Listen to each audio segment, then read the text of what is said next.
So one thing that I found fascinating when I read up on the making of the film, you said one of the things that interested you about the role was that you're playing the part of an actress. What exactly what exactly about that was so interesting to you? I think when you hit a little too close to home, it can get kind of weird, like a parallel universe. I'm playing somebody talking about the same things that I've talked to my husband about, like having to call certain, the production office, or like just weird, even as specific as something like checking your call sheet, or something we do every day when we're working on set. To be playing somebody who's going through the same thing is weird.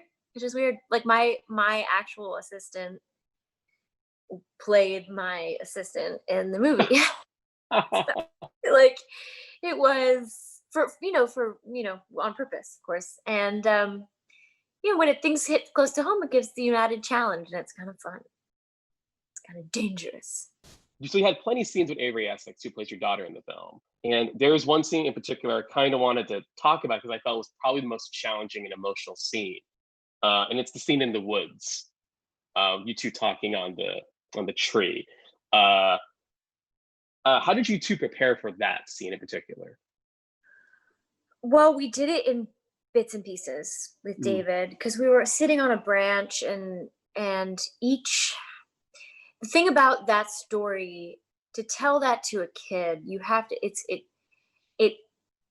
it felt disjointed as I was doing it, because we would stop and start and stop and start, because each David needed something very specific from me. I mean, Avery's just really taking it all in and then asking some questions.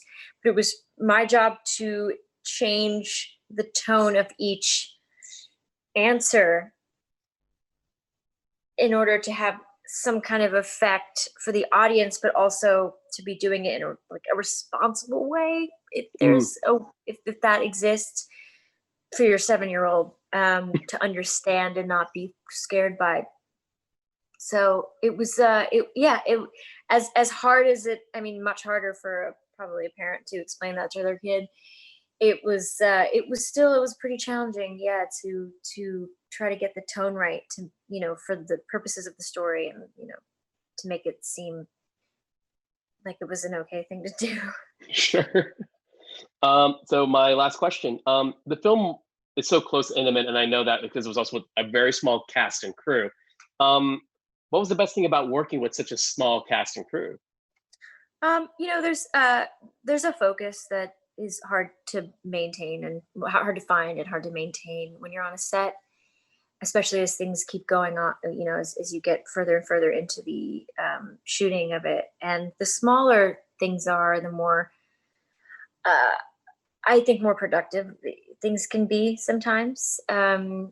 And it is such a small story, and in one's kind of mostly one confined space, that it just, we powered through, and we had like a laser beam focus, which was really nice. And also, it always feels good to feel kind of like a family. Always. I Mm. mean, you always kind of create that anyway without Right. trying. This was just a lot easier.